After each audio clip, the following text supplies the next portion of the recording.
Okay, so in honor of Darryl Strawberry's number 18 getting retired, I decided to do a little bit of research, and after further review, the Mets are now 3-6 all time in these games that they retire numbers. Now, in baseball terms, that's like 3 for 9, right? So it's batting 333, right? But the record's not good. But I do have some good news, Frank.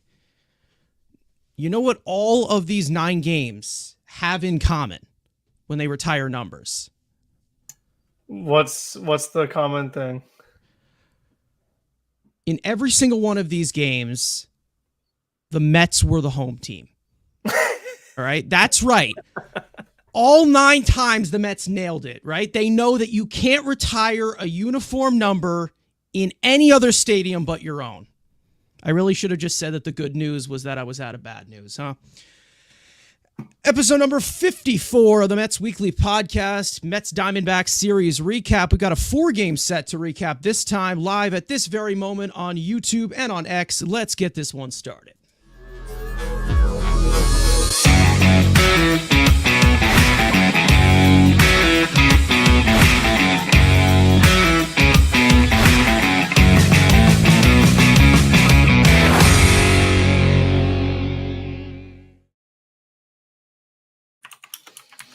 Okay, well, we got to do it every single time, our usual house cleaning. I want to remind everybody to subscribe to the Mets Weekly channel for this very podcast, which is now recorded live every Sunday following every single series of every games. Once again, no matter how bad the team is, for those of you who are watching on playback and you want to join the live conversation, make sure to turn on those post notifications to know when we go live. For all those of you who are in the live chat right now, I want to let you guys know that we love reading your comments, your questions, your concerns.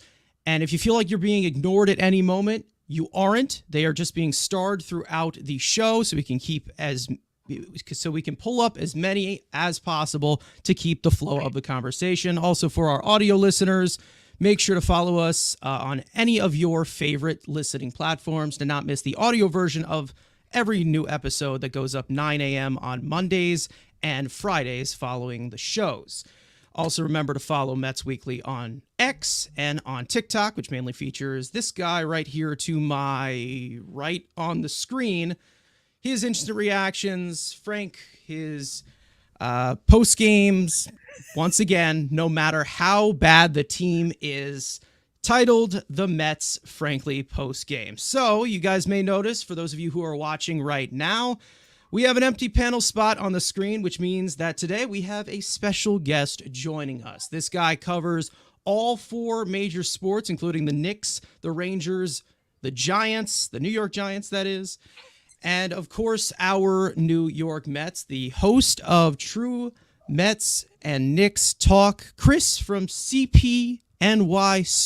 He is finally joining us today. It's good to have you on here, Chris. How you doing? I know that the Mets are in quite limbo right now, but what's going on?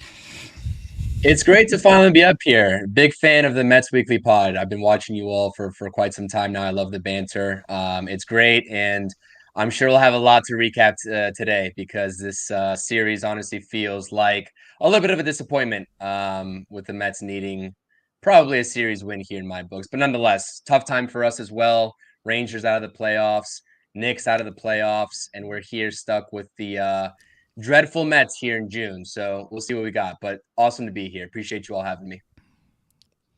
Yeah, and also, as said before, Frank, you're here as well. The recaps are getting a lot longer, and I've noticed. I'm okay with it though, because I'm letting you let it out because it's tough. It is very tough to watch. Gosh, man. It is tough. I mean, it's like I said in today's one, it's like, normally after a game like that, I'd be like, oh my God, this freaking bullpen, what are we doing? You can't let this happen. But I'm like, is this not at least once a week at this point? It's like, what? Like Keith was like, oh, this is such a heartbreaking loss. I'm like, is it? I'm like, if your heart's been broken constantly, like it's already broken. You can't break what's already broken. So it's just like this thing where it's like, as you've said too, like as Met fans, we've been through so much. This is nothing. You know what I mean? We've been through so much worse. And you know what? I mean, it's gotten to the point now where you kind of expect it when it comes to the bullpen. I mean, we have a good comment here about, someone who was at the game. Yeah, and I feel for you, Gabriel. He was in our last stream too. But like, you go to that game, you're sitting there in those seats for hours, and you're like, okay, we have a lead. We got a chance. Let's pull this off. Bullpen's looking really good. And it just takes one guy. And it's always someone different. Everybody else always likes to step up to ruin it. One day it's Gary, one day it's Otto, one day it's Lopez, one day it's Diaz. Today it was Jake Diekman. Somebody always finds a way to ruin it. And then they end up losing. But it's like, we've seen this story. We've seen this movie countless times that I'm just like, what is there left to say? I mean, no matter what combination you do, somebody's going to screw up. You leave yourself with this offense these little room for errors, and there's a lot of errors on this team, so you end up losing. You don't have like that buffer, that balance. I mean, even the 10-9 game, even the game that they win, they score 10 runs, they just barely hang on. Like it takes so much just to win a single game that it's just not how you do it. And you look at these standings every time we do this podcast, that graphic's getting bigger and bigger. Pretty soon it's going to be taking up the whole screen when you're trying to list all these teams the Mets are behind. Yeah, I've really, at this point, again, and I'll say it again, I said this, I don't know, like 2 episodes ago or something, I don't trust this team to play 9 innings of good baseball. It just constantly, no matter what happens, something is going to go wrong. And if they do end up winning, it's going to be by the skin of their teeth. And they did get 2 wins in this series. It probably should have been 3 if it wasn't for today. Now, I do obviously want to give a little bit of a rundown of how this series went. And because there was a lot that went on this week, mainly kind of the aftermath of the whole Jorge Lopez debacle, a lot of fingers being pointed, of course, a lot of heat being pressed on to the Mets, with them just really, really struggling, just slugging through the month of May. And you go into this series, they come off of this team meeting, and we kind of saw, the big voices kind of step up a little bit with Francisco Lindor. We saw some stuff from JD Martinez. And first, I want to obviously give some takeaways to that, because I think that it was definitely something that was needed, because there was a lot of overthinking. I feel like a lot that went on in that clubhouse, no matter what, whether it was a talent issue or just a mental issue. But CP, I'll go to you. I mean, what did you like from, what you've heard from that team meeting, your takeaways from that? Because it seems like that had somewhat of an impact on this team and put a little bit more life into them.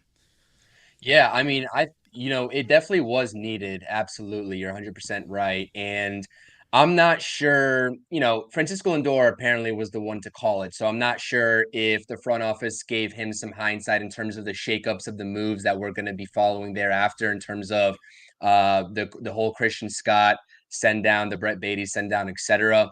I'm not sure if that's something that was relayed, and that's why he kind of called it, to sort of calm everybody down and get those thoughts together. But nonetheless, it was needed, absolutely. And I like how he actually stepped up to the plate and delivered, because listen, team meetings are great and all, but you got to go out there on the field and perform. And for his first game to be 4 for 4 back there, I believe he hit a home run in that game, if I'm not mistaken.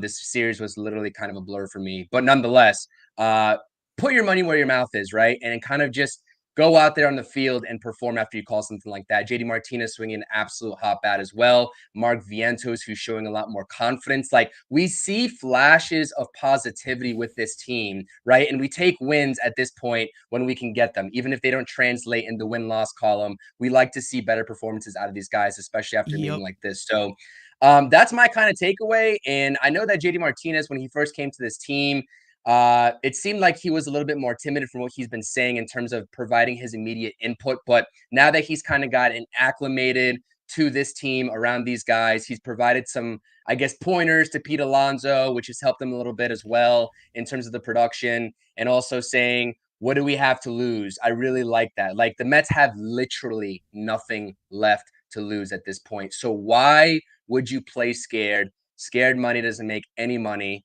Obviously, we all know that.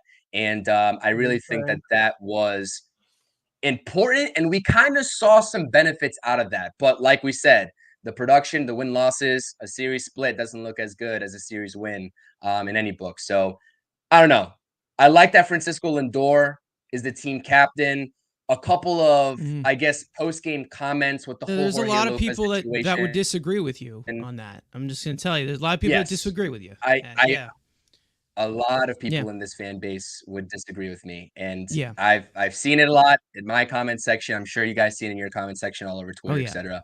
But nonetheless, it doesn't really matter at that point, right? Whoever called the team, it shows up in the post games too. And I think that there's a whole discussion about Pete Alonso and his comments after the whole Jorge Lopez debacle that went down. Some people were kind of like, you don't know what to say. I mean, you never know what goes on behind closed doors, but nonetheless, I like it. I wish it translated to more wins, and that's just the bottom line.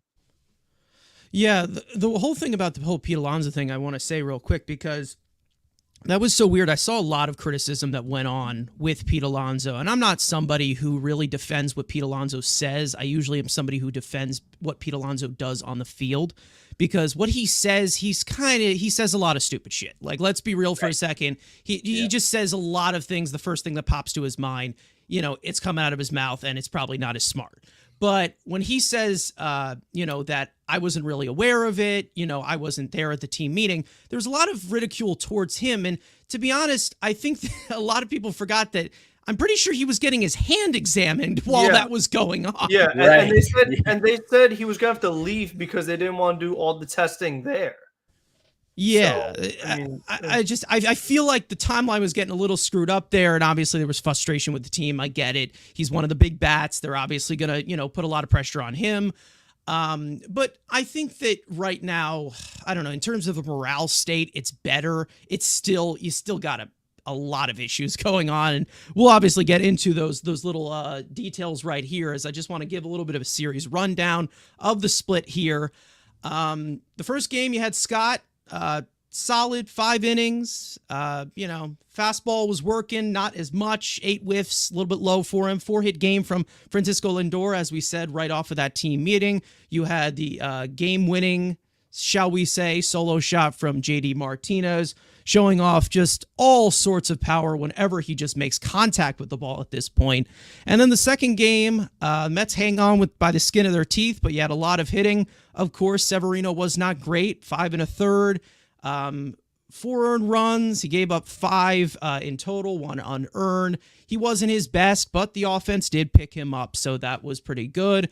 You had I believe 4 runs batted in from Marte. That was great. Great game for Vientos as well. Another great game from Lindor. Alonso added into the mix. Nimmo, who started to cool off a little bit. He looked pretty good. Nido continues to just, produce with the bat somehow.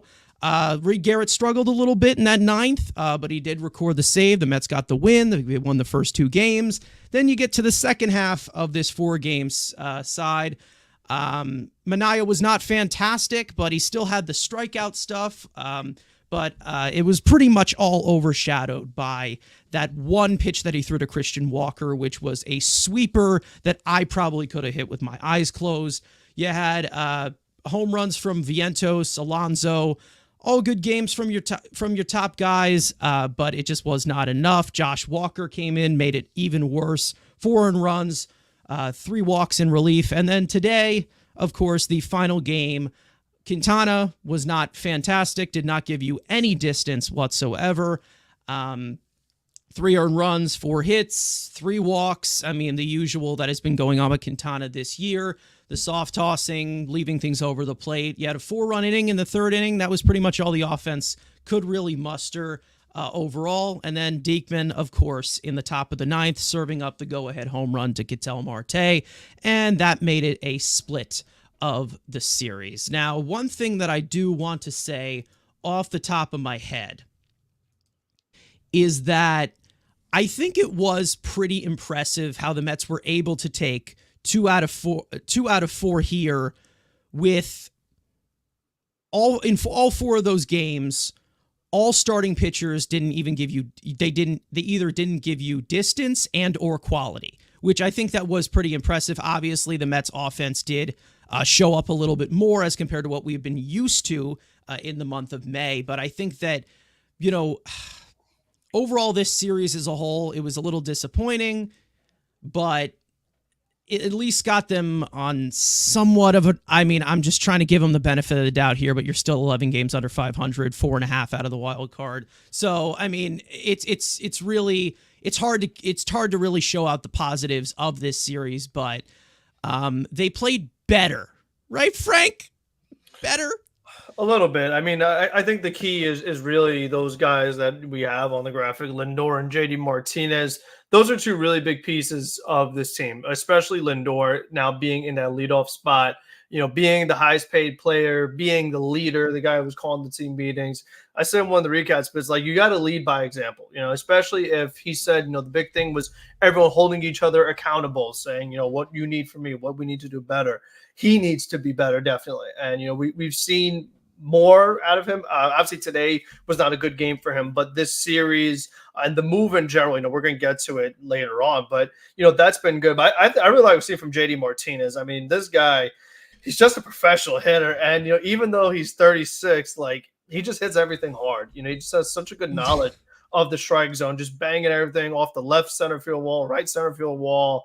It just good things happen when JD Martinez swings the bat. He's just such a professional hitter, and you even seen him get a triple was nice too. So that's been very encouraging to me. Is just to see JD Martinez do his thing because he was the one actual offensive upgrade we made to this lineup, and seeing him perform well is definitely very encouraging because it definitely was a slow start for him, and it makes sense. And when you get signed during the season, very late in spring training, and you don't get to start the regular season when everyone else does, it's tough to catch up, especially when everyone's all fully ready to go. So I give him credit for just kind of sticking with it, and now we're seeing the results. But, obviously there still are those other guys that are struggling in that bottom half of the order, particularly Jeff McNeil. Obviously, we know the catcher situation, Bader, Taylor. We've seen just a lot of inconsistencies, just guys not doing quite enough. But again, I think what it really comes down to, as everyone's talking about, it's with the pitching. And it's a bit of a double-edged sword here because the Mets have multiple pitching problems at the same time. So, you have yourself in the situation where a guy like Sean Manaea, he's going over 100 pitches yesterday. And, he went over 100 pitches in another start very recently as well. And this is a guy who he didn't have that role with the Giants. With San Francisco, he did plenty of bullpen work. A lot of his starts weren't a lot of innings. So this is a bit of a job that they're asking him to do, working deep into games. But with what we've seen from a lot of the other guys with these elevated pitch counts, with the walks, every time you're in the fifth inning, you're above 90 pitches. They're forced to go 5 innings. In this case, with Quintana, only 4 innings, that you have a very tired bullpen. You have an overused bullpen, which leads to a not effective bullpen. And then your options, not only do they become limited, but also the guys that you're using are not as effective. And that's what you see when it comes to these games. And how many times, like I said, is it somebody else from the bullpen? It's like, oh, well, no, now Diekman's in the 9th inning and we don't have all these guys available. And I've been saying in my recaps, but a lot of props goes to Danny Young. Here's a guy who, Jorge Lopez throws his glove in the crowd, and then here comes Danny Young, and he's been our best reliever by far in this series. And he worked, I think it was 3 of the 4 games, and I'm pretty sure he warmed up in the bullpen in the game he didn't even pitch in. And, that shows you just the kind of desperate state that the Mets are in right now when it comes to a pitching standpoint of if anyone is doing good, we need you to pitch every day because we don't trust anybody else. That is just not a smart way to handle the bullpen because you're going to end up with what happens to Reed Garrett, as Ken puts it very explicitly, this is what happens. You're seeing a tired pitcher. I don't want to see the same thing happen with Danny Young, where he started off good, but they use him so much that he's just not as effective. So, that's kind of what I'm worried about is how are they actually going to manage this? And, they just need some guys to step up. And it's still crazy to me that we've had this discussion since spring training, since the off season, of a 6-man rotation. yet they still won't do it. Yet they have to send out Christian Scott because of innings limits. Hey, one of the ways you can limit his innings is with the 6-man rotation. Like, what are we doing I'm here? glad you said it, Frank. I'm It's glad like you we said it. could solve multiple issues here, and we're just going to stick with this, like, tired, run down, we have no other options. Like, think of what happened yesterday with Josh Walker having to go over 50 pitches, just getting bombed, and they're like, oh, well, we have no choice. And the Mets are making this little bit of a comeback here in the 9th inning, but it doesn't matter because their bullpen was so tired. They just had to leave Josh Walker in there to get beat up. Like, it's just stuff like this that, you know, it's not a way that you could play. It is just a very, very hard way of just playing. Yeah, I mean, there's been a lot to of that point. Yeah, I'm curious, not to jump. Sorry for jumping in here real quick. No, but the bullpen, the closer by committee, it's a tough sell for me, and I don't like it. And I hear you have to sort of rely on multiple guys, especially if Edwin Diaz is on the IL for the foreseeable future. But I mean, it's just a tough sell for me. I'm kind of curious to get your guys' perspective on that kind of closer by committee. Now that we know what Edwin Diaz is over the last couple of outings and him just being on the IL in general, I'm good on seeing Jake Diekman out there in the 9th inning for like even before today. So I don't really know what that's all about. That would not be my answer. But then again, there's not really many other options to be had.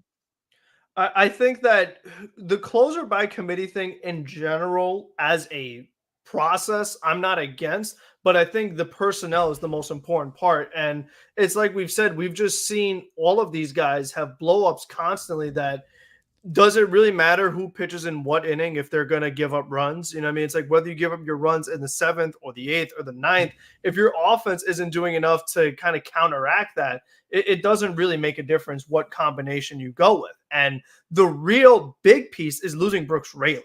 That's the other part that makes this tough, you know, is that like, it's just that they went into the season with an expectation, and that has gone completely haywire by losing Diaz, losing Raley, and we had hopes for Lopez because like I was an all-star in the past. He was a closer in the past.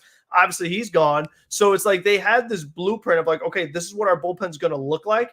But then the season happened, and it's like, well, this is what we built. Can't really do anything now. Yeah, I think they do have some of these like depth options that I think, you know, could give you quality at some point. Like I think that they're a little bit deeper than they used to be. Oh, that's for sure. I mean, there is. Yeah, I mean, they definitely are. They're deeper. But I will say is that it's really hard to blame the scenario on, you know, even if I've been critical of Jeremy Hefner in the past, or if I'm being critical of Carlos Mendoza or something like that. It's really hard to do that when it really has been more of what has happened on the field that has kind of put them in these situations, specifically in the bullpen, obviously. You know, the starters not have been able to go distance consistently. That's been a thing for a while. But in terms of the relievers, they're kind of just screwed right now. When you look at it, I mean, Edwin Diaz was not himself when he was healthy. Now he is on the injured list. Raley, gone. Lopez, gone. You know, there's only so much you can use of Adam Ottavino. So, and then, you know, then we also have like guys, you know, Ken coming in here, and I get it. Listen, Drew Smith not used in that 9th inning. If he wasn't ready, you know, like why is he taking a roster spot? It makes sense. Yes, it does make sense to me. The thing is that I don't want to see Drew Smith. So don't care. I would have, to be honest, 99 times out of 100, I still would have put Diekman in there. To be like, if he was the only one available between him and Drew Smith, I would have put Diekman in there because I know from history, from years and years and years, it's continued to be established that Drew Smith cannot pitch in high leverage situations. I mean, it's officially official. Like, he is going to be a free agent at the end of this year. He has had a full-length career of a typical pitcher, usually, regarding the injuries of this position. We have seen enough that he is not a high-leverage arm. I understand playing the situation. Jake Diekman is a lefty. Ketel Marte destroys lefties. I get it. But to be honest, at the end of the day, it would have happened the same way. it really would have just happened the exact same way, whether Ketel Marte was batting left-handed or right-handed. Either way, Diekman or Smith was going to be putting a pitch in their wheelhouse and giving them. I mean, it would have happened no matter what. And I get it. Hindsight's 2020, but it's really hard to really look at it and say, yeah, well, Drew Smith's the answer here. He gives us the boost to the bullpen, is what I've been seeing on SNY articles. No, he doesn't. Okay, are we talking about the same Drew Smith here? I mean, like, literally, I'm hearing, like, there's so much discourse on Twitter, and I hate complaining about so many Mets fans or whatever, but, you know, because, like, I just like to keep it from my opinion to my own, but, like, really, we've come to this point of the season, like, it's this bad that we're begging for Drew Smith to come into the game? I mean, really? Like, can we get a grip? I know it's been bad, but get a grip, people. CP, what do you think of that, of the bullpen management? I don't know, because it's really hard to blame Mendoza here when all the options are just either dead, overworked, or, you know, God knows, throwing gloves into the crowd, God knows what, you know? Listen, you're absolutely right. I will never beg for Drew Smith, and hindsight is always 2020. That's why people are saying Drew Smith should have been out there. I would have probably tossed in Diekman as well. And bottom line, and what I think Frank is trying to say is that these guys need to perform, right? Like, whoever's thrown out there, just do your job regardless, because whether you're right, whether you're in the ninth inning or the seventh inning or the eighth inning, in these close ball games, you got to perform. And it's going to happen no matter what. So I agree with you. You can't blame this on Mendoza whatsoever. And go ahead, Frank. Well, I'll just throw one more option out there. How about Sean Reed Foley? I mean, he came in. He was put in after Diekman. He came in after, right? Like, we're having this conversation of like Diekman versus Smith. It's like SRF was obviously a more realistic option, and then he pitches better than Diekman and is right-handed. Like, again, I'm not the biggest Sean Reed Foley fan, but I just think Ketel was swinging the bat way too well in this series, particularly on the right side. Yeah. And again, I just think when you have guys, Corbin Carroll's been struggling, and then it's like you have Gurriel and Christian Walker. Walker's been killing lefties. Like, I don't know. I just didn't think that was the time for Diekman. Yeah, I'm a proponent of, okay, and this is the thing for my pitchers and my hitters. I'm a proponent of, if you can't pitch to righties and lefties, you suck. Yeah. Like, I don't care about the little rules. Platoon. Like, it's more, you know, it's much more prevalent. Like, you've got to be able to do both. There's no you have to be able to do both because of the 3-batter minimum rule, like all these different situations that they put you in. You know, if they put you in the game, like, you're limiting yourself if you can't face lefties, you can't face righties, you can't. This is why we got so frustrated with, you know, the man who shall not be named that's in Toronto right now, because it just limits so many spots on a roster. So I understand you have an 8-man bullpen and you can play those matchups that way, but there's a 3-batter minimum rule. Like all of them in the same game, that you don't really have an 8-man exactly. bullpen. You can't just plead for anybody. Like, you know, if you're gonna plead for anybody, plead for Sean Reed Foley. Please don't let it be Drew Smith. I'm on board with you, Carson, 100%. And you can't blame Mendoza because, listen, Diaz is on the shelf, right? And he wasn't himself when he was healthy, like we just said. Absolutely. I mean, that's the other piece of it, too, is that, like, Edwin Diaz easily could have blown this game as well. Like, that would not surprise us at all. Like, this is a first-year manager we're talking about. There's going to be bumps in the road, and the hand that he's dealt with now is not one conducive to have success as a first-year manager. The hand he was dealt was a bunch of options, like an 8-man deep bullpen, and then some of them get hurt, some of them get overworked because his starters can't go deep into games. Like, it's not really. It's really the hand that he's being dealt here, and it's nothing to David Stearns, or it's nothing to anybody there. It's just what has really happened on the field as to where, you know, does David Stearns or Carlos Mendoza have control over what Jorge Lopez does after he gets ejected? Like, do they have control over Brooks Raley getting Tommy John surgery? Like, do they have control? They don't. Like, they're like that, like, when you look at it in a vacuum, they don't have a control over that. So automatically, this is mostly just like the cost of your rotation not being able to go the distance. And we all knew that eventually that was going to come back and bite them in the ass.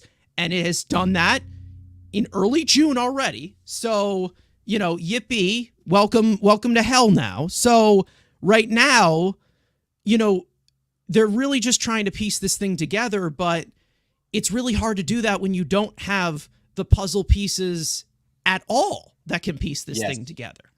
Question for you all. How much blame are we tossing? Because I don't hear his name often in these conversations, Mr. Jeremy Hefner. Like, when are we holding him accountable? We're not in the fan club. I mean, that's for sure. Yeah, I've never been a real big fan of Jeremy Hefner. I think there's some things that he does well, but then there's some things that really, really limit and, like I always say, really just limit you from actually just maximizing these arms. One thing that I could not take, and it got a little bit better throughout the season. I mean, obviously the walks, but it's just kind of the nibbling around the strike zone. Yeah. It's just, it gets a little tiring when, you have a hitter that you're facing who sucks and you're just pitching around him.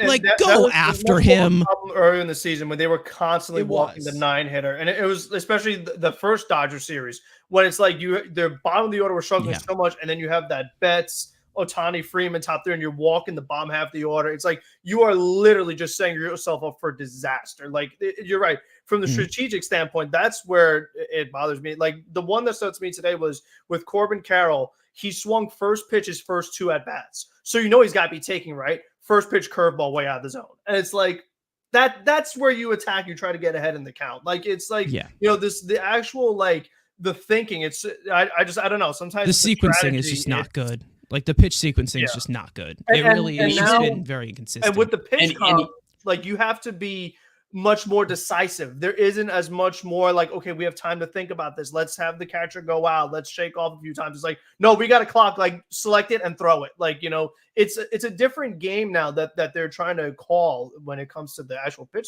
selection. And even when all these pitchers really are ahead of counts, like you said, Carson, this is the prime just sort of sign here is the nibbling. Just go after some hitters, especially if they're in the bottom of the order. How many times do we see a starting pitcher for the New York Mets go up 0-2 or 1-2, and the other batter, the opposing batter, just works it to 2-2, 3-2, etc., because of these non-competitive curveball sliders out of the zone? Make these pitches competitive, and the pitches aren't, and that's what irks me the most. And then what makes it even worse is that you're like, okay, you know what? We'll be a team that walks. We want to give up the long ball, we want to keep it one base at a time. But when you're one of the worst teams at holding base runners on, those walks are turning into doubles or triples, or what happens is that, like, the walk gets like even more elevated when you're a team that can't hold the runners on. So it becomes like you can't have that game plan if you can't hold the runners on. So I mean, like, if they're just trying to take this approach of, we'd rather a walk than a home run or something, the guys are getting a scoring position regardless. So I mean, it's not really working. That's why I didn't want Mr. Adam Ottavino back, by the way, because you look at his walk to strikeout ratio. We're with you there. Okay, all right. I'm getting my head in myself. We didn't want him back the first time. I was gonna say the first time. Yeah, this 2 years in a row we said no. Yeah. Hopefully eventually there's a retirement in his window, but I don't know. I just feel like as long as he's still an active pitcher, he's still just going to be here no matter what, because he loves New York, which, we all love New York, but it's like enough already, man. Like it can be a little stressful to watch this man. I will never feel comfortable watching him, but I think when I look at the Mets defense pitching when they're not at the plate, because when they're at the plate, whole different story. It can be a huge problem no matter what. I mean, I've said my piece on that. But in terms of when they're in the field or when they're pitching, you literally have 9 guys who are susceptible to just extending the inning. That's all you have. Just a bunch of guys in the field, a guy on the mound, a guy behind the plate who can continue to extend the inning. And that's the main reason as to why we never feel comfortable when somebody gets on base, when somebody's in a full count, when someone hits a ground ball, like a simple ground ball in the infield, I don't feel good. There's only one man I trust with that ground ball, and that's Francisco Lindor, but he can't play anywhere, Like that's the thing. McNeil has not been good defensively this year. one of the worst defensive second basemen in the game, but he plays multiple positions, so he's so valuable. And then Brett Baty being what is it, the second best defensive player? I mean, he's not even here, and we'll get into him in a second. Pete Alonso's never been a defensive stalwart. You're missing your best defensive catcher out there, which we'll also get into. So, yes, the outfield is a little bit better, minus Mr. Starling Marte, who is making me sick in right field. But again, it's just really hard to piece together 27 outs. It's really hard to piece together 9 good innings of baseball with this team. They just continue, and we'll say it over and over again, they find so many different ways to lose and shoot themselves in the foot. They find so many different ways, as I'm sure the internet loves to say, they find different ways to met. That's literally what it comes down to this year for 2024. And, you hate to go and give into the memes like that, but it's hard to reject it when it's true. That's...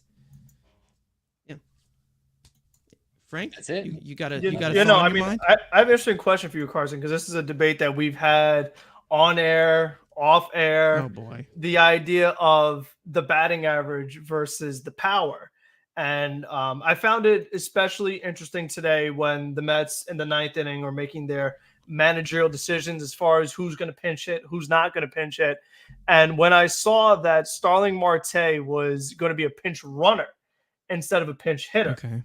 I said, okay, so this guy is one of our highest paid players, and we're not going to use him in this spot to hit for Bader. We're going to have him run for Martinez.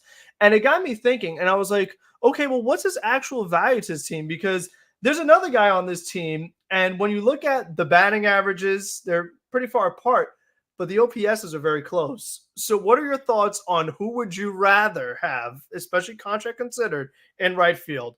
Starling Marte or DJ Stewart? Jesus Christ. That is tough. I mean, chat, you guys can answer this as well, but I think that that is like really, really hard, because at the end of the day, I think that glorified, I don't even think that's a word, but glorified, in a nutshell, if he had to play a position, DJ Stewart should be in left field. That part I understand. The defense, I get it. But I'm saying, as far as the pure value they bring, it's like, okay, Marte used to get more stolen bases, but I'm talking in a vacuum. It's like we talk about making the most of your at bats, and it's like we're talking about the singles versus the power versus the walks. It's really hard. It's a weird one, because I'm looking at the contract. It's hard because both are giving me the same OPS. Why am I paying this guy all this money? It's hard to choose between them in terms of like a primary one, because both of them have played like part-time players this year. Yeah. So it's really, really hard to make a decision such as that. But I mean, I probably would go with Marte, considering the tools, obviously, he could provide. But can I actually count on him to actually provide them anymore? That's the main question you got to ask. I mean, and I don't know about that, because you have Carlos Ortiz in here who's saying Marte has better speed. Definitely in a vacuum, definitely has better speed than DJ Stewart. DJ Stewart, he's there to hit. That's literally all he's there to do. So, but Starling Marte, if you're talking about him in terms of his value, is his speed. If you look at his speed, sprint speed metrics, if you're looking at his bolts or whatever, it is like, it's not even really a strength for him anymore, with his bottom half just being as compromised as it is. So it really just puts you into the question as to, is Marte that valuable in terms of his tools that you're willing to sacrifice that offense for the defense? It's a really good question, Frank, but I guess it's just you're tied down to Marte in that certain way, I guess. But this whole shit about him, batting 5th behind Martinez has got to go. But I mean, it's just, I think that I get that a lot of people are still in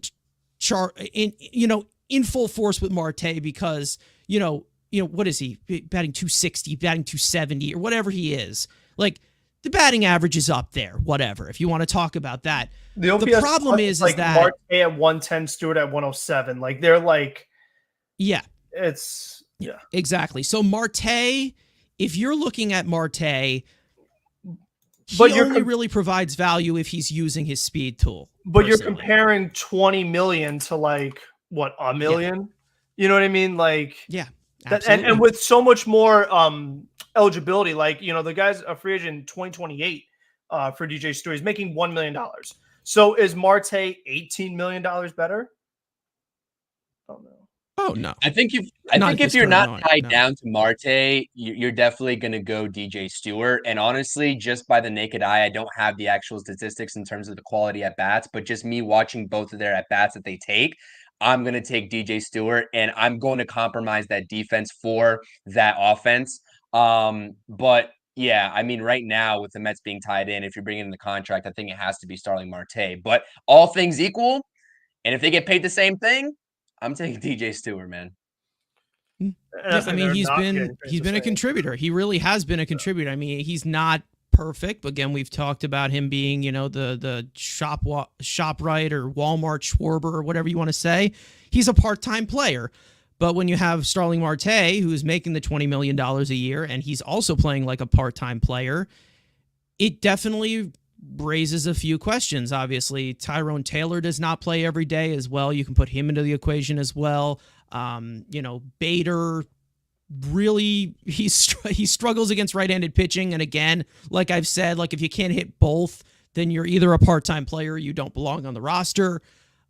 So you do have the outfield options. I think that finding that combination where Marte does play every day doesn't really benefit the lineup as much as people think it does. And I think that Marte, he's slowly but surely, he's creating a really big black hole on this roster. And I'm hoping, to be honest, I mean, in terms of the value, if they are going into sell mode, and again, this is a different story, but I think that if you're going into this whole, whether you're going into the rebuild or giving them the young guys this playing time, I think that, I wouldn't mind, in terms of these guys being in the 30s, Marte and Stewart, trading both of them. Like, I think that, like, both of them could have that value on these certain teams of guys who, whether they use their power, use their athleticism, both of them, I think that they do have trade value, especially with DJ Stewart, where he's so cheap and he's got so many years of control. You can get something back for him, but he's 30 years old. You don't see him in the future plans of the team, but he's a solid role player that can probably help a team into the postseason. I think that that's something that you do need to eventually consider, but I think that if the Mets actually, want to consider looking at their outfield as to who's hot and who's not, you probably go with Marte in terms of the bat, because he has provided offensive value. Like his offense has still been good, but he's just not the Marte from 2022. And you kind of need that in order for him to spark up this lineup like he was able to do 2 years ago. I don't know. I just feel like if you're saying as like a manager that that there's a bigger discrepancy in Marte's speed versus Bader compared to bigger speed in Marte's speed compared to Martinez compared to his bat to Bader, like that's a problem. Yeah, I think that it's weird because they do have, I wouldn't say a log jam, but they do have a combination jam kind of with this outfield of where do you want to prioritize defense or prioritize offense, because you just never know which one is going to be like which one is going to be the weakness every single day, obviously, to put you in a best position to win. So it's really been, a headache in order to put in that best combination. And, with the part-time players or the everyday players, I feel like in terms of just Nimmo, aside from Nimmo, all of the outfielders are pretty much just, in a nutshell, they are all really just part-time players, and they've played like so. And I think that, I just it's hard to share that playing time, I think. Well, just like you all said with these pitchers in terms of not being able to throw to righties and lefties, how about we get some guys that can get in here and do both? How about it would how be about nice, they can play wouldn't it? defense and offense? Because this is 2024, and this is the same league that we've been talking about. I mean, what are we doing here? We're doing combinations now based off of you can play defense or offense. What happened to being a complete player and just doing both? That's it. That's the problem though, nice. is that Marte got paid with the expectation that he is a complete player. Like he was paid to be a multi-tool kind of guy. And 4 guaranteed years. Yeah, and as we glorified guaranteed years. With the injuries, it's like he doesn't do anything particularly at an elite level now. That's the problem, is that he does it's like he kind of runs, he has a good arm, he kind of fields, he kind of hits, but it's like he doesn't do anything great right now. And he's good when he wants to be. Yeah, I think that's the main problem right now. I think that there's a lot of lack of consistency in terms of effort from him these days. I get it. He's 35 years old. He's a little bit older in that sense. Maybe he's just, slowing down, but there's some plays that I'm seeing in the outfield where I'm like, okay, Marte, you want to move a little bit? You want to use your legs a little bit? Because I know you can still walk. You're not on crutches. You can move a little bit. You might be a little bit slower than you used to be. But, at the end of the day, there's been some points where I'm like, guys are rounding third, he could get a throw in, but the ball still catch the wall, Yeah, it's like I'm actually looking at the good old Baseball Savant page, and it's like his range is in the first percentile. His arm strength is 95th, but sprint speed is 27th. So it's like we think, oh, he's got this speed. It's like, but if he's in the first percentile in range, it's like, are we sure he's giving us good defense? Because I don't know. And I don't know. I don't know how much of that is just he doesn't feel like moving, or it's just he's just old. I don't know. Again, like I've said, just from full-on tools, from the 5 tools he's supposed to provide with the contract he was given. It says Stewart's sprint speed is higher than him. All right, well, I'm not sure that's too accurate. Stewart, then. I guess Stewart's your starting right fielder, then. I don't know. 38th percentile. I'm going Stewart anyways. I'm going Stewart anyways. But no, Carson, I think to your point, getting those throws in. Not hustling, or is it how does that get measured? I think there has to be a little bit of laziness involved. How many times have we seen him not round a ball and just his body's out of position to make a strong throw to home? How many times have we seen it already? But then we've also seen what was it that one game back-to-back innings? Exactly. He throws out 2 runners at home with a cannon of a throw. The arm is 95 percentile. The arm strength is there.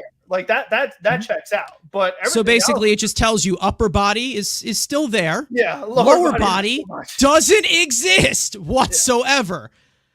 Now, obviously, I want to shift this obviously to Brett Baty, because he was just optioned down to AAA, and I think that a lot of people have a lot of thoughts that are flowing right now after the game that he actually just had in Syracuse today.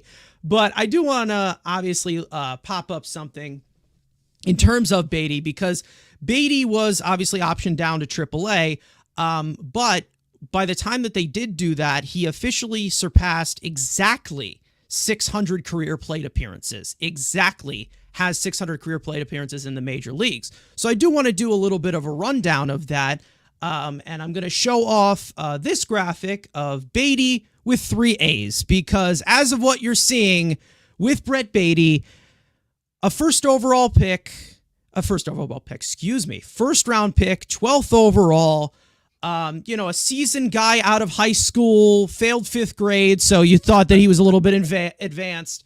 606 OPS, 73 weighted runs created plus.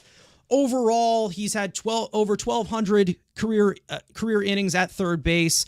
They're fluctuated a little bit, obviously, with having better defense this year, but overall, it still hasn't been amazing. The defensive run value is still, not on the great scale of a third baseman, which is supposed to be a defensive stalwart position. The strikeouts are still up, and not many extra base hits from this guy. It really just not has been a good performance from Brett Baty. And I understand that he's still young, relatively. He's 24 years old.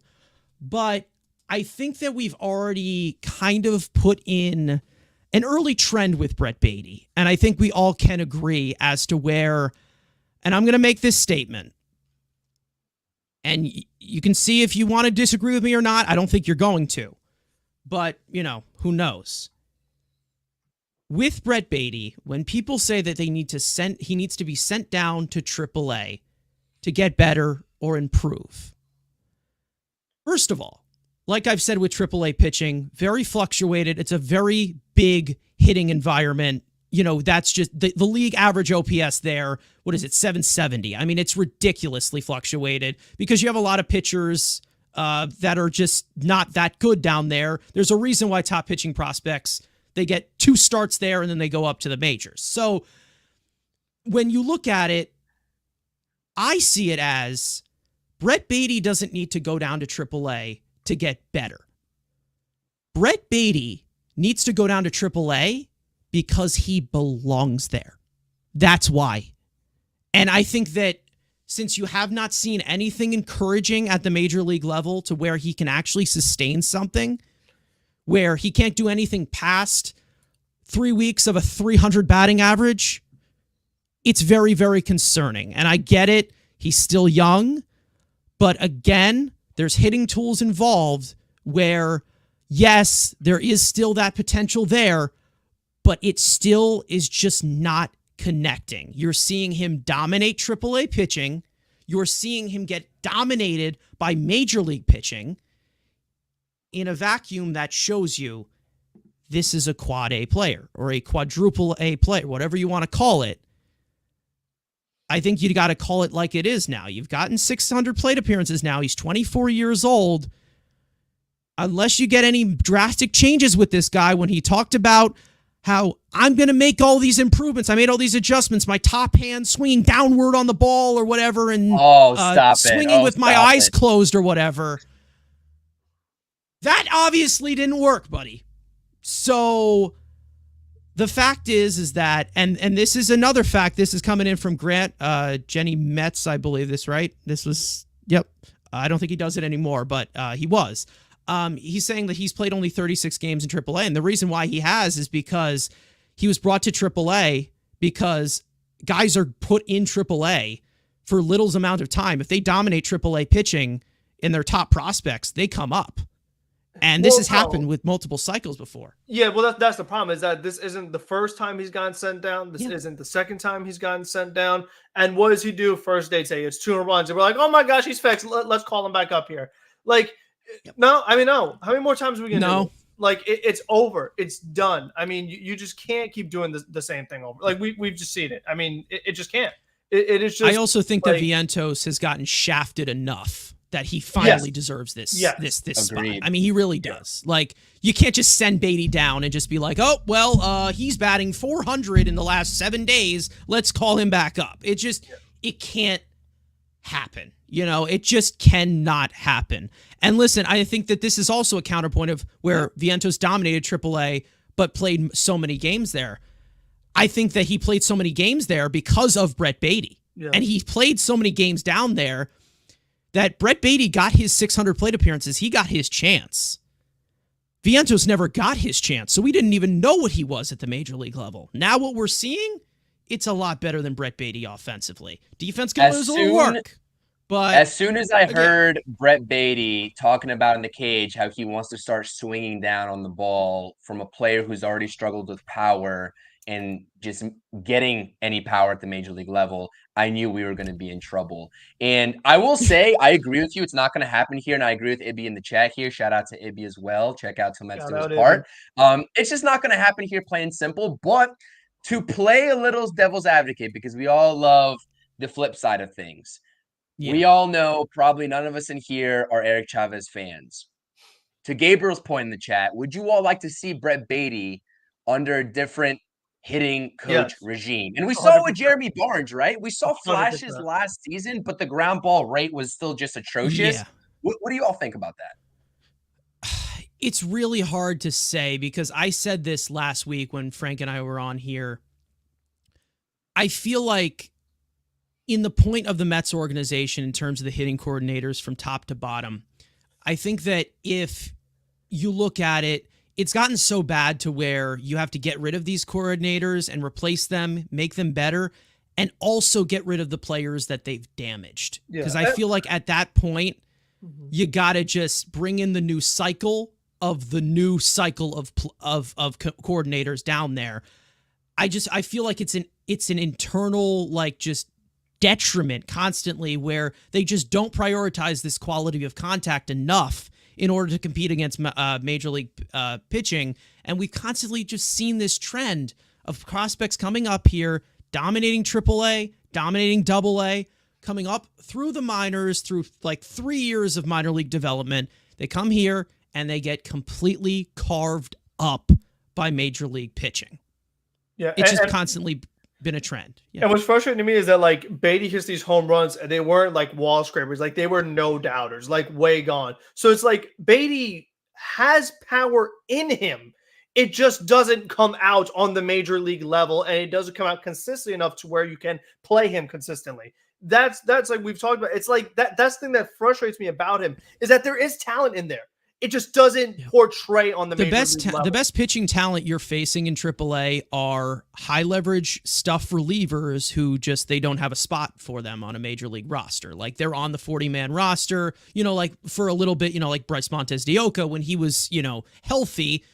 Please come back for God's sake. When he was healthy, he was on the 40-man roster for a while, but he was in AAA. They didn't have a spot for him because, what was it? Yohan Lopez was so valuable. But anyway, sorry, I had to do it. I had to hit the dig on Frank. But I think that, I feel like enough is enough already. I think that any point you can make with Brett Baty can be easily shut down with so much evidence that he is just not a major league hitter.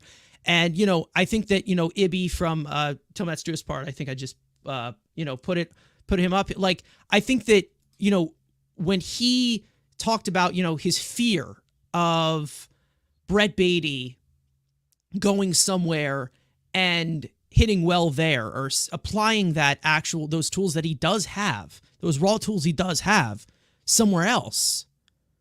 I think that like, if he does go somewhere else and succeeds, again, so be it. I find a lot of these projects, again, like I said, getting rid of these pieces that were ruined by coordinators who also have to go, it's become the sunk cost at this point.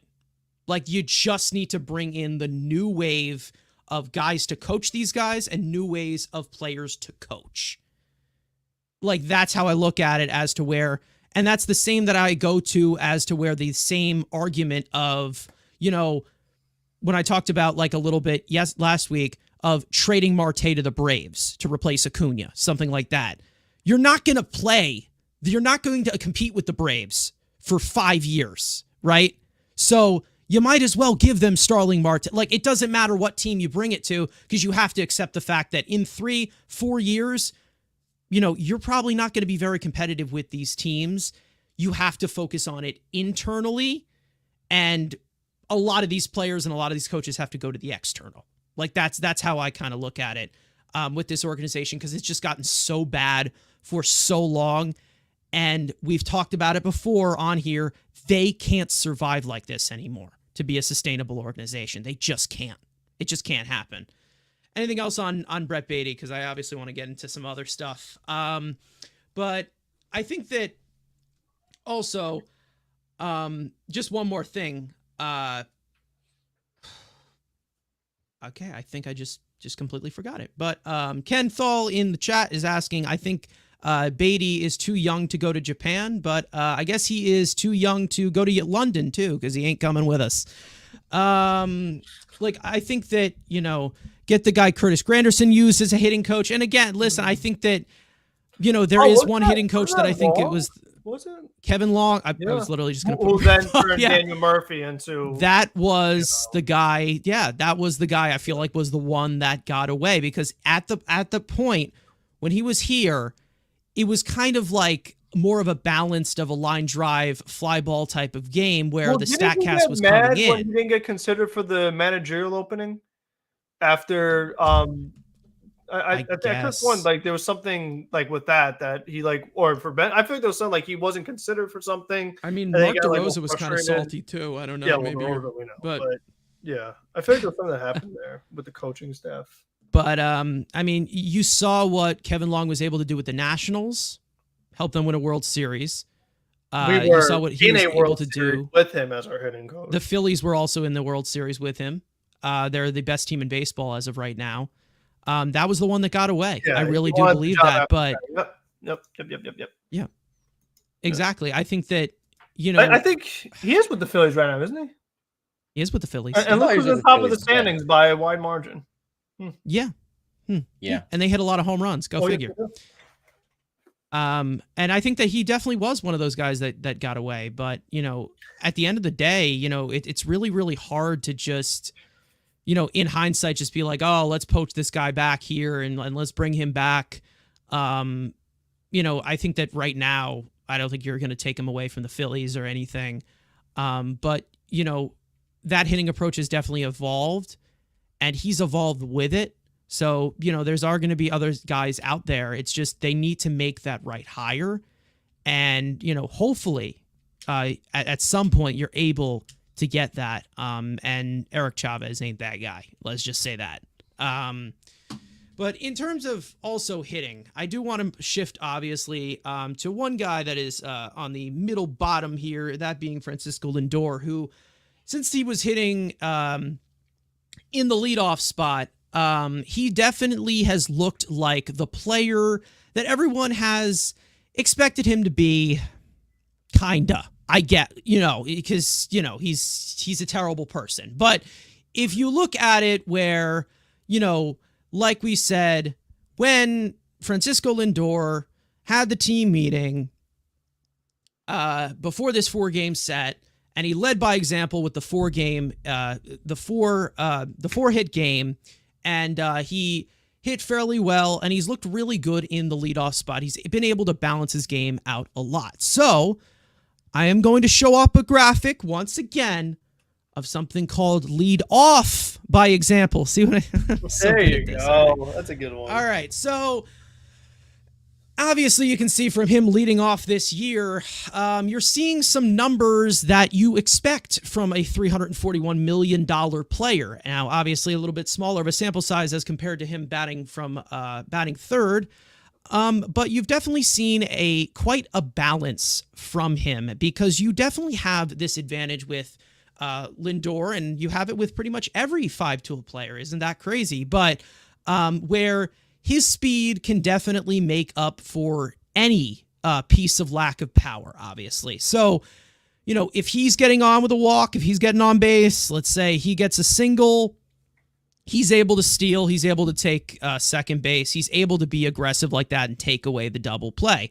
And I feel like that's really given him, more of, I guess, I don't know if it's flexibility, more comfort as to where he can just be the balanced player that he is and not batting third as to where he needs to prioritize so much power and be, to be effective for this offense, to be effective and efficient, he needs to hit 40 bombs.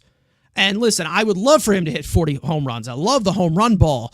But in terms of utilizing Francisco Lindor's overall tools, I think that the leadoff spot is the best way to do it for him. And listen, I have been always in that main state of mind as to where I like Nimmo in the leadoff spot. I've always been a proponent of leading off Nimmo because it's always been something that's worked for the Mets. There's always been a lot of inefficient play from tons of pieces in the lineup, but Nimmo in leadoff for a long time, it's always worked individually. He's always been a big catalyst for the offense.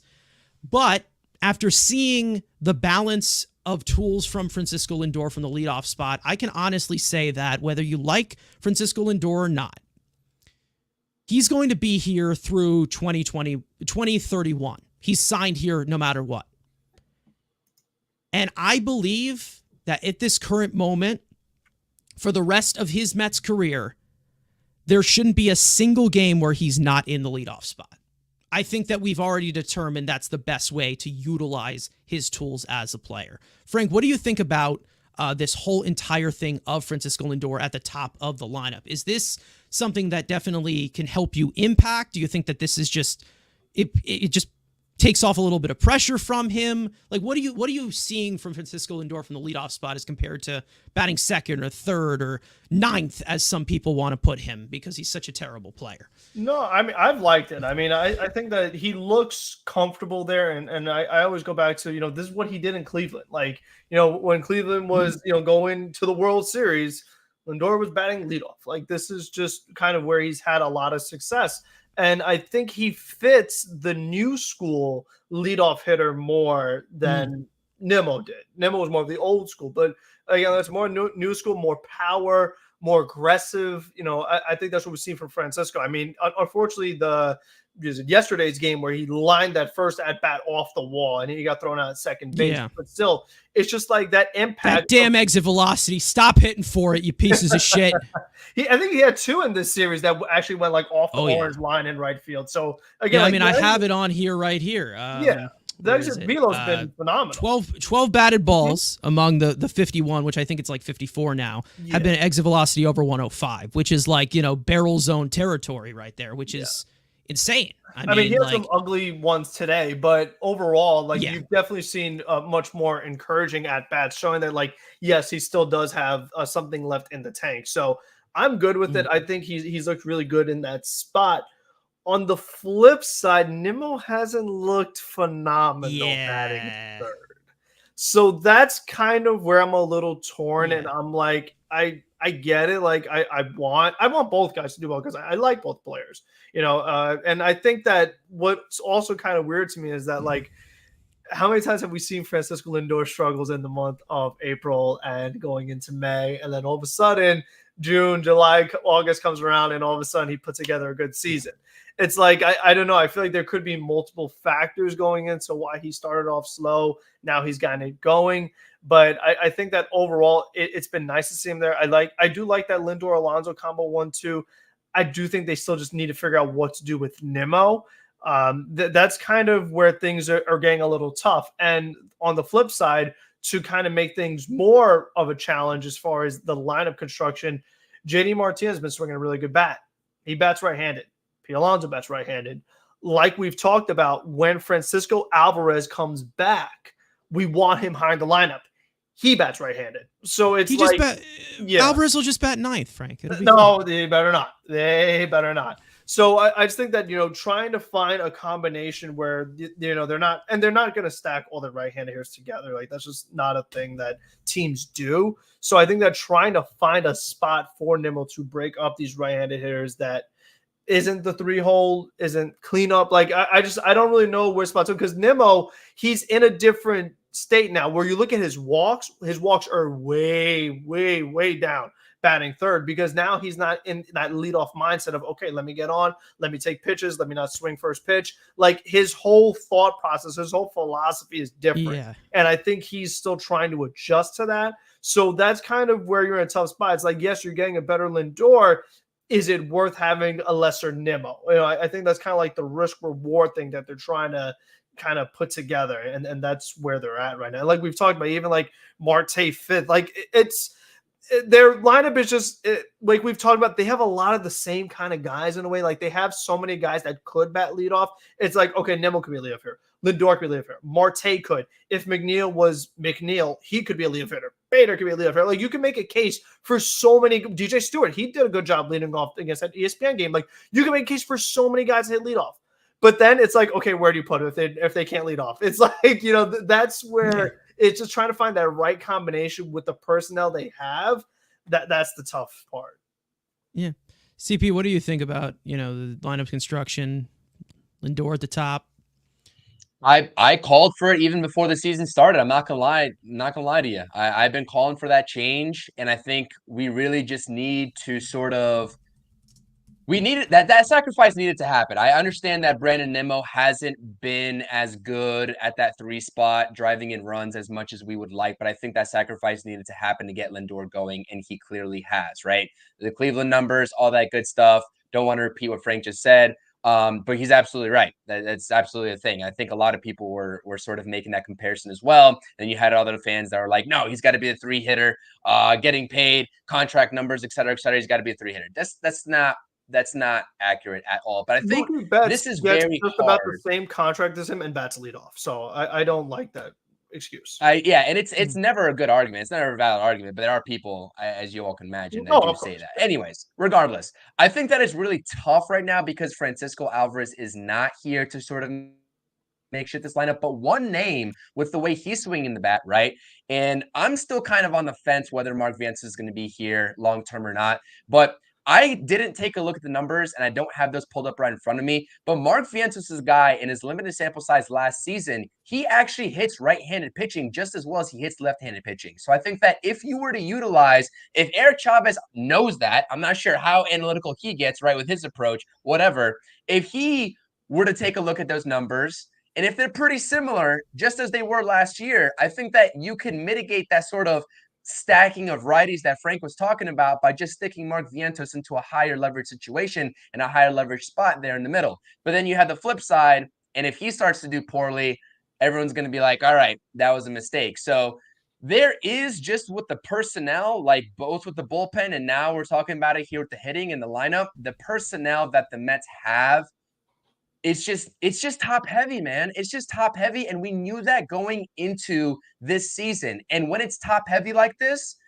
there's not really many combinations you can try. And there's always going to be that one hole, regardless of the changes you make. So I think I think the answer might be Mark Vientos. But then again, we simply don't know because I'd hate to change him out of what he's been batting in right now. And I would hate to change him into a middle of the order spot.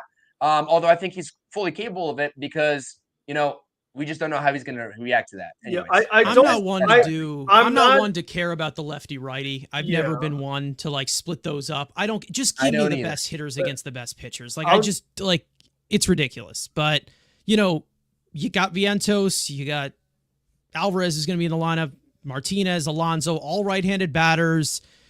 There's going to be some kind of combination there, but it's just. I personally just like the Mets love it, Carson. The Mets love it, and it's not going to change. It's not just yeah.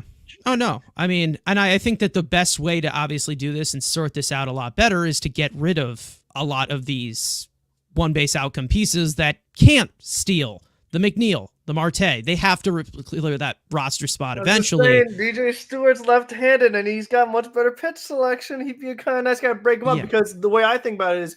I don't love Vientos and Alvarez batting back-to-back because they both don't have the discipline to bat back-to-back. They both are free swingers. And I just kind of worry you have yourself a situation where you got a man on.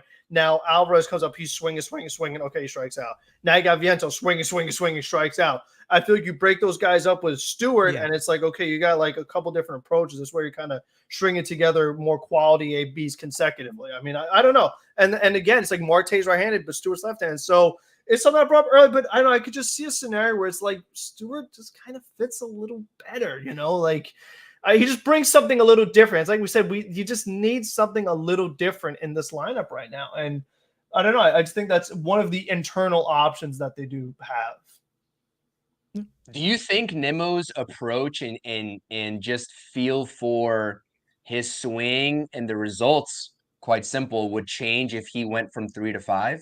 And they just move up JD Martinez up to the third spot? I that's the problem with Nimmo is that I think it's kind of only leadoff for him because no matter where else he's batting, he's just going to have that non-leadoff approach. I mean, I think 2 probably could work for him because he gets enough extra base hits in order to have that kind of balanced piece for him. So if you were to switch Nimmo and Alonso, you could do that. But what's going to happen is that then you're literally going righty. If you have Nimmo and Lindor 1-2, then you really can't break them up.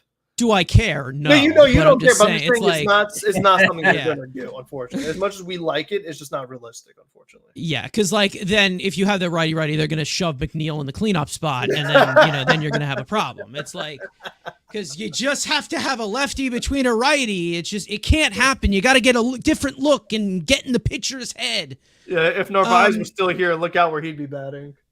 Yeah, and listen, in terms of the Mets lineup, there is a piece obviously, that has been missing for the past month plus, and that's definitely been an impact to the Mets overall as a team, not just as to their offense, but also to their pitching, and that has obviously been Francisco Alvarez. And I think that losing Francisco Alvarez, yes, he had his flaws. He's still got tons of things to work on, obviously. But the overall presence of Francisco Alvarez is 100% missed. I'm not one of where, I need a hype man in the dugout or whatever, but I'm just saying as to where the impact of him on the field definitely is missed. And I think we all can agree on that, even though it was small sample this year of him being the everyday catcher before he got injured. The Mets, in terms of the offense, that they're El Trollless. I mean, when you look at it, there's definitely a difference here. I mean, Yellow obviously is in like that mid tier, the mid 10 rank, and Green's in the top 10, and then Red is in the bottom 10. But of course, this is a bigger sample size, of course, but I think that in terms of the league and in terms of the Mets as a team, they definitely have been missing that impact of, a guy who, there are some concerns, of course, with his hitting, but that at any point, he's a threat to just completely break out and completely go on a ridiculous streak that impacts the team a lot. And in terms of the impact, we've talked about a lot of the struggles with pitchers in terms of that, but, in terms of the Mets pitching by catcher, it's definitely more of an impact as well. And I think that, with Francisco Alvarez obviously having a smaller sample size than Tomas Nido or Omar Narvaez,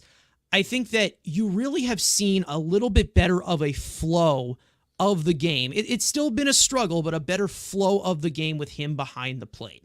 And pitchers have really performed a lot better with him. They've communicated a lot better with him.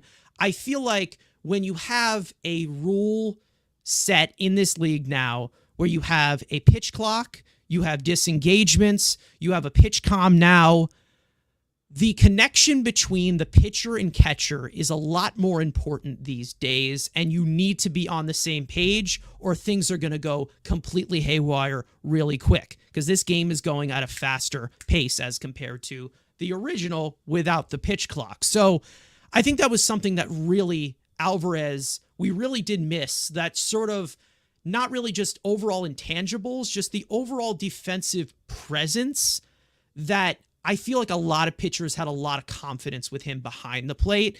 Tomas Nido, I think, did a really good job, all things considered, in a vacuum, but he's a backup catcher. We know that, that. Omar Narvaez, on the other hand, just a complete disaster. Let's just say that. I mean, he's just been absolutely awful. Was designated for assignment this week. Luis Torrens was acquired from the Yankees for cash. He did make a start today. I think he did okay, whatever, again. But overall, in terms of impact, we've been missing Francisco Alvarez a lot. And I have been under the impression that I've said that if you're missing one player that just completely takes you out of the race and you completely drop dead like this, maybe you're just not that good of a team. But the numbers do show it. Yeah, I mean, the numbers do show it. And obviously you're down Senga and you're down Diaz and you're down this. You're down a lot of key players. But I think that with the Mets 11 games under 500, they're still in the race. They're really starting to climb out of it. They're still in the race. But when they get back in, when Francisco Alvarez comes back, here's my question. What do you think the impact will be? Do you think that will kind of change the ways a little bit?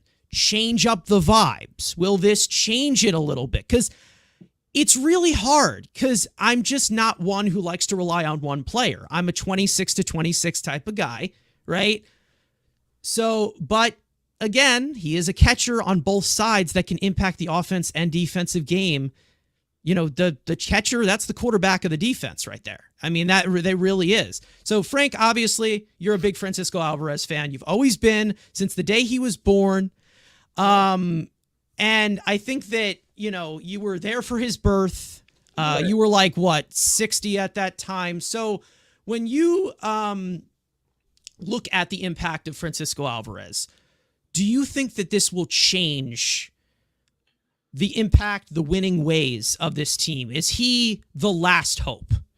I think that, obviously for me, November 19th, 2001, when he was born, was definitely a very big day for me.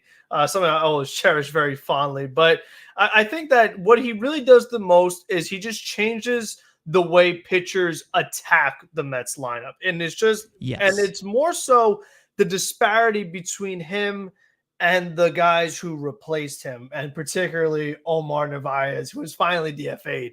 And it's like when you're a pitcher and you have those guys in the bottom half of the order and you're like, oh, Narvaez is up. This is an easy out. I got nothing to worry about. I have to worry about the hitter in front of him. This is just a guy who can kind of get through and kind of face the top of the order with hopefully the bases empty. With Alvarez, it's like, I got to be careful here because if I make a mistake, that thing's going over the wall. You don't have that fear with Narvaez. Nito's been much better than I expected, especially these past few weeks. Yeah. But still, just overall as a pitcher, he just changes the entire.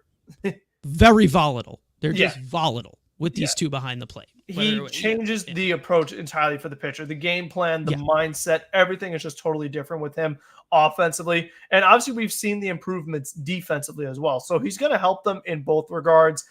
And it's tough because it's like this team does have so much wrong, particularly on the pitching side. It's like he could fix some of it, but he can't quite fix everything. I mean, I don't think just 22 years old, it's hard to rely on that. It really is.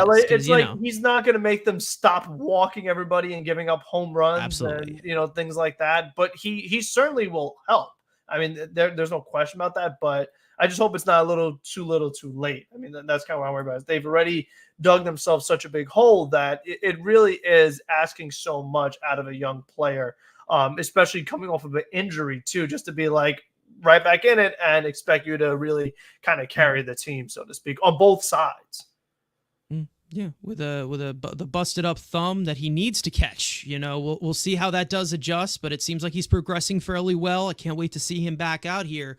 So CP, what do you think about the impact of Alvarez? Because it's really tough to put, again, like I've said, it's really tough to put all this pressure on a 22-year-old's shoulders. It just really is.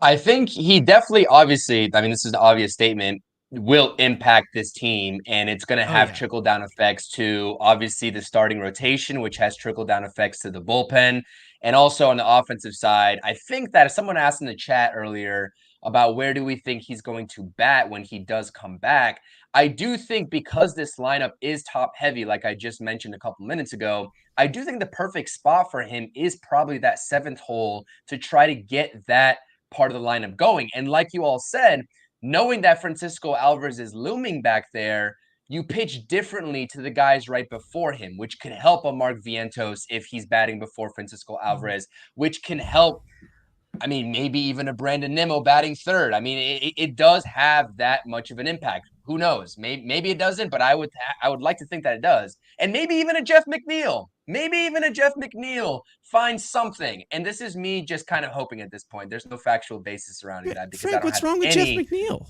What's wrong with you? Oh, do you want to get into it? Or do you want to save it? Do you want to save it? He's on the headlines, so no, he's not on the docket for today. Guys, we're continuing to push it down, but once we get there, we'll get there. Don't worry. Oh, it's coming. I think that the effect, if I had to quantify it, would be keeping the Mets at least in the wild card race. I think that that's probably the peak of what his impact is going to be, because like you all said, I'm in the same boat. This is a 9-person lineup.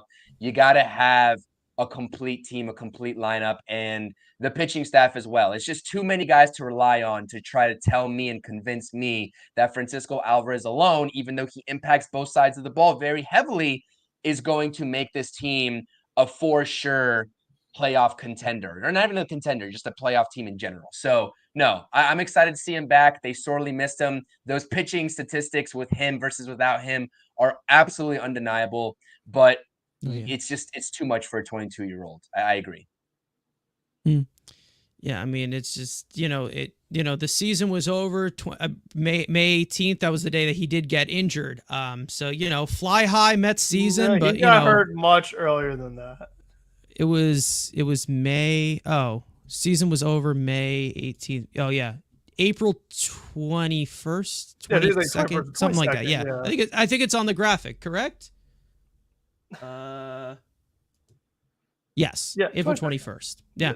There you go. And listen, when I look at these, these three catchers that they have here, it's very, very evident because of how the Mets have just continued to like comically lose games the way that they have. But when you look at it in terms of just pitching tools, command, control stuff overall, control and command, it really does seem as to where command issues are a really big problem under Tomas Nido. Lots of hard contact against him, lots of misplacement.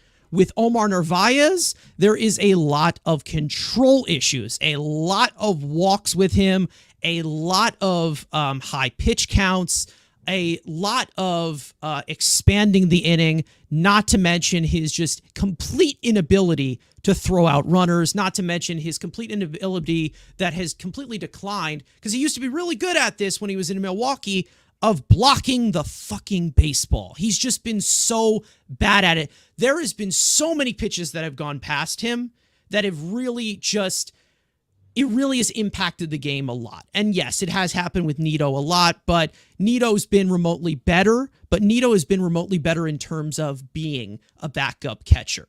Omar Narvaez has been worse than Francisco Alvarez and worse than Tomas Nido in terms of not even being a major league caliber player, because he ain't providing anything at the dish. So I think that when you look at it in terms of Francisco Alvarez, you have the command and the control issues with both of these catchers, but then you have Francisco Alvarez where everything goes at an efficient pace. One thing that I also like with Francisco Alvarez, and then we'll move on to studs and duds, which is everybody's favorite, but with Francisco Alvarez, what I like about him is he always takes this with the pitchers. He takes it pitch by pitch. And that's what I really like about him behind the dish, because with Nido, with Narvaez, you see a lot, and I mean a lot, in terms of the connection with the pitchers.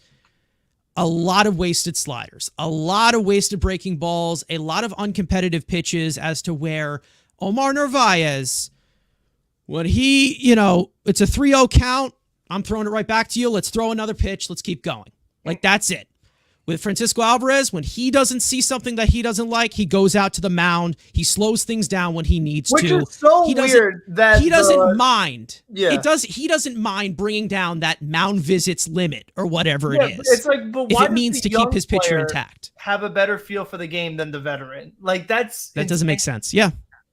Laziness. That makes sense. That's probably why, and his inability to frame pitches as well. Narvaez is night and day different, and that's also. And he used to be really, really good at it. Believe it or not, there's a lot of strikes he could have stole, but he just chose not to. And I really do think, and I hate to say that blatantly, but I really do. Some of it just boils down to laziness. Oh yeah, absolutely. I mean, it's just continuing to extend the inning, which has really been a problem with Narvaez. Nido a little bit, obviously, but. Nido shouldn't be playing every day because he's not an everyday player, obviously. Yeah. But in terms of who's been good, who's been bad, let's get into, as we all love, studs and duds. One player that we want to give flowers to that has been good, one that we think needs to step it up. I asked you guys in the chat, in the poll, of who the Mets stud could be of these 4 games, and I will, and I will get into that poll after you guys reveal your studs of the week, because there's 3 options. There's an other. So Frank, I'll start with you. Of who do you got as your stud? Jesus Christ! All right. Yeah, no, I'm going to do the guy I talked about earlier. Might be the only time I get to say his name this year. So again, Danny Young. And I think what stood out to me the most is they talked about with pitch selection, how much more he's used this slider this season compared to when he was with the Braves.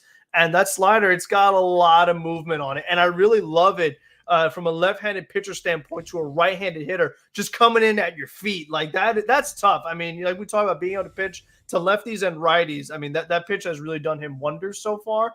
And he's been quick and efficient. Like he's been like, less than 20 pitches, not a stressful load the bases and get out of it. Like he's been quick, clean, efficient, and they've had to really rely on him in this series. And he came through every time.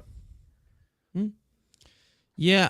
If I'm Good looking at it in break, terms of, I think. if I'm looking at it in terms of, VAA, which makes or breaks, once again, makes or breaks careers, you're getting a lot of efficient spin from that super sweeper that he has. And then you pair it up with that gyro cutter, fits like a glove when you got the right vertical approach angle with it. CP, who do you got for your stud of the week? You get to hoard in on the tradition.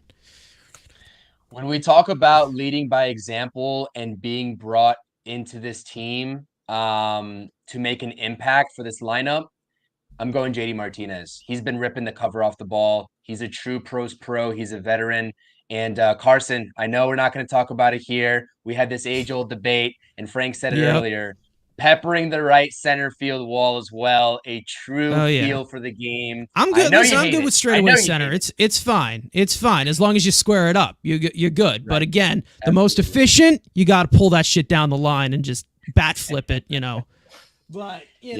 But it's JD Martinez. Let's it's JD Martinez. That's the thing. You can't compare him to the typical hitter. He's just ridiculous. He's a freak. Anomaly. An anomaly. Like it's just an anomaly hitter right there. Hands down. Yeah, I mean, with his eyes closed, this guy, he's like, he's 100 miles an hour exit velocity, just easily, without a doubt. It's ridiculous how good of a hitter JD Martinez is. I feel bad for him that he's on such a discombobulated team and he can't really impact that on the field or on the mound or anything. He's just the hitter. But he's been just as good as advertised as he's been his entire career so far. Great. I'm going to go with a little bit more of an unconventional one. What happened? Make him the hitting coach. Make him the hitting. To be honest, he replaced a needed position in the DH. He probably can replace a needed position in hitting coach too. Why not? He might make a good one day. Who knows? I'm going to go with a more unconventional one with studs. I'm actually going to go with Daniel Nunez because I think that this guy is a ridiculous arm that I wouldn't say he's a rubber arm because I think that there's a strong possibility, and I know that he has an injury history. But I can say is that, if he's pairing up that mean fastball that he has that has a ridiculous amount of rise, he has, like that, that bottom tilt slider, similar to what Sean Reed Foley actually has, but, he commands it a little bit better than him. A strikeout type of pitcher right there who I know can induce some pretty good ground balls as well. To be honest, if it continues to go in this trend, I would probably put him in my vote for the closer role if you don't have, Edwin Diaz. And I understand, this guy's a rookie, he's inexperienced, but high leverage stuff is high leverage stuff, and it can play if he continues to use it. Now, in the chat, we saw JD Martinez, which was the top vote for this stud. 28% said Francisco Lindor, which I'm shocked because he's the worst player ever. And then 12% said Mark Vientos, and then 12% also said other. So for those of you who have voted other, let us know who your other is. Is it Daniel Nunez? Is it Danny Young? Is it some crazy person that we've never heard of? I don't know. Andrew Acevedo, our fellow, our fellow co-host who is not here. Andrew, thank you for the $2, man. Really appreciate it. But in terms of your message, you're not here right now, so why don't you act like it? Okay, Frank, you're dud. Who do you want to shit on? It's going to have to be Mr. Jeff McNeil. And, You know what? No way. The performance is one thing because you could pick any week, but what Keith Hernandez had to say with his little interaction he had with Jeff McNeil, really, it was concerning. Jeff McNeil, if you guys didn't hear, Jeff McNeil said to Keith, why can't I hit the ball? And Keith was like, you could hit the ball. It's just the way you're approaching it. He goes, right now you're hitting too many fly balls. He goes, that's not your game. You got to go gap to gap. And Jeff said, oh, so ground balls? And Keith's like, no, line drives. So it's like Jeff is just completely lost. Like he just doesn't know baseball. Like he doesn't know what to do, how to do it. Like he's just lost. Like he just does. And I'm just like, what am I supposed to do, Jeff? How can I root for you if you don't know like how to play baseball, what's good and what's bad? Like there's so much more than like a talent, stuff like that. But it's like, if you don't know what the right thing to do is as a professional player, as a batting champion, I have bigger concerns. I'm like, ooh, are we sure you should be on the team if you don't know what you're supposed to do? Okay, listen, I know that Keith Hernandez fabricates a lot of things that he says. I know he does. Please tell me that's not true. Please, Carson, I swear to God, he said that on the telecast today. Dear God. Okay. I'm not even going to touch that because we're already an hour and a half in. We'll get into that eventually down the line. I'm just not even gonna do it. So CP, I'll go to you. Who do you want to call out? Who hasn't been good this series? I think it's hard to argue Jeff McNeil, and that definitely would have been mine. But I'm going to go on the opposite side in a position group, right, with these pitchers that has been taking a beating. And this guy's a vet. This guy blew a save earlier this week as well, and he's got over a 5 ERA, and the whip sucks. It's Mr. Adam Ottavino. He is my dud.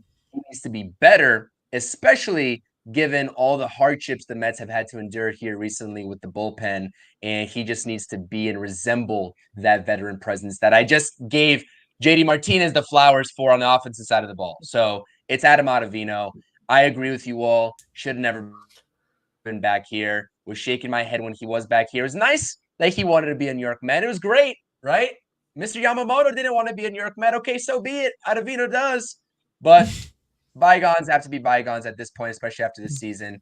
He's got to be out of here. I'm not even sure a team should pick him up.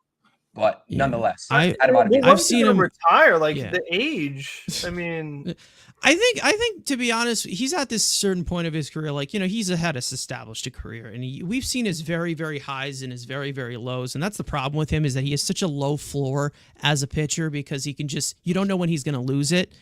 And no matter how consistent he is, and I say this all the time, I'll never be comfortable watching Adam Ottavino. It just never will happen. He's just nerve-wracking to watch, especially when you add the pitch clock element. Even though he's gotten a little bit better at it, still a problem. Just a huge, huge problem.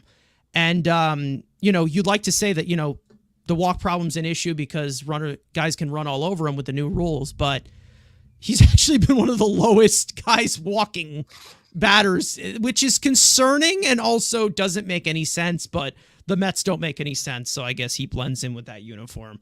Allow me to put on a notice of where I think I am ready to pull the plug on this guy, and that being Jose Quintana. Oh, yeah. I think at this point, I get it. He's here. He's a veteran piece. But what makes him so effective and what makes him so consistent, it has not been on display at all this year. He had that one good outing. Cooked. He just does not look good. And I said this on Twitter earlier today. He's just so goddamn boring. I just can't watch the guy. It's just when you're just throwing 90s crap, you can't get out of innings. For those 90s too. You're sweating through 5 innings. It's just not a good. Yeah. It's not a good formula. And at this point, I am ready to, whether it is, at the trade deadline, which it probably will be, but I think that when you have outstanding performances from Blade Tidwell, you have outstanding performances from Brandon Sproat, you have to look that direction as compared to Jose Quintana, because I think Quintana has already established what he is. You know, at his best, he gives you 6 innings, 3 to 4 run ball. Now he's not doing that, and he's established that he can't do that now.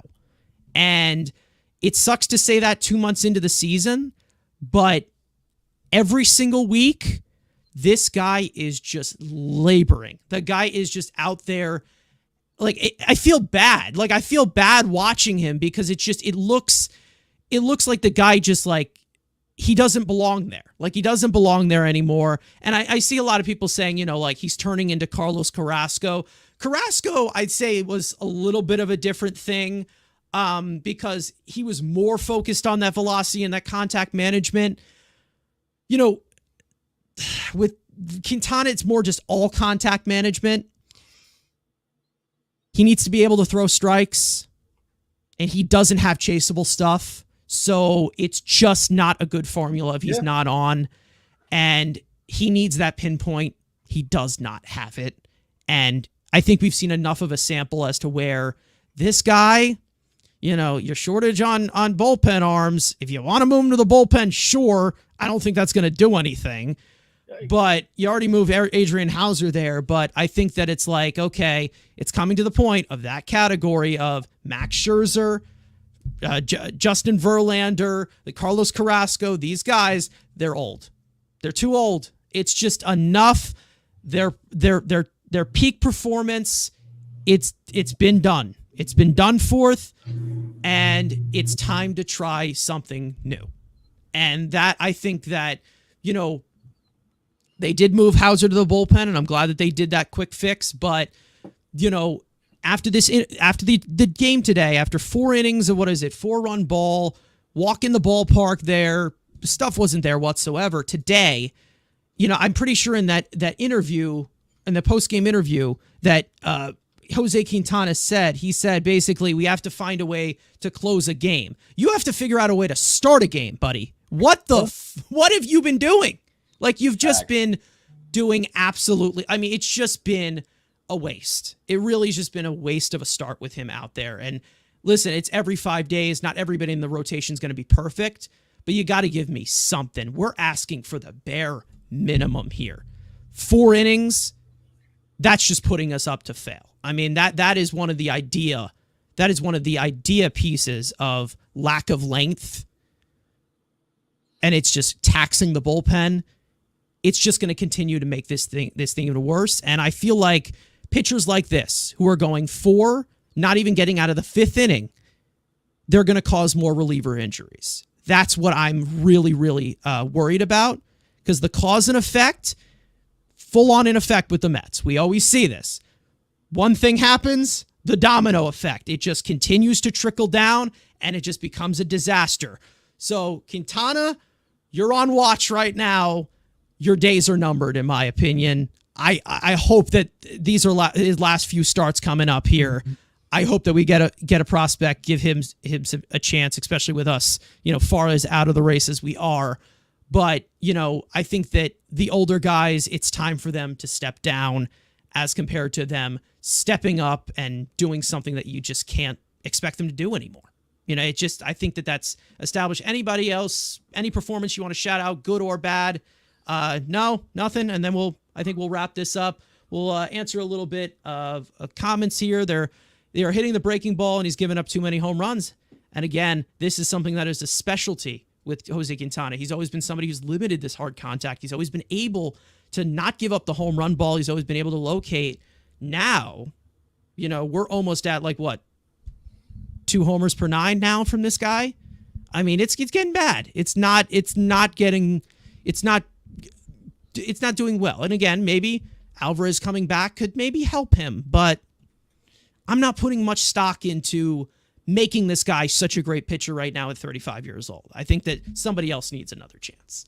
Okay, so in terms of the upcoming series that the Mets have against the Nationals, Tyler McGill gets the first crack at it.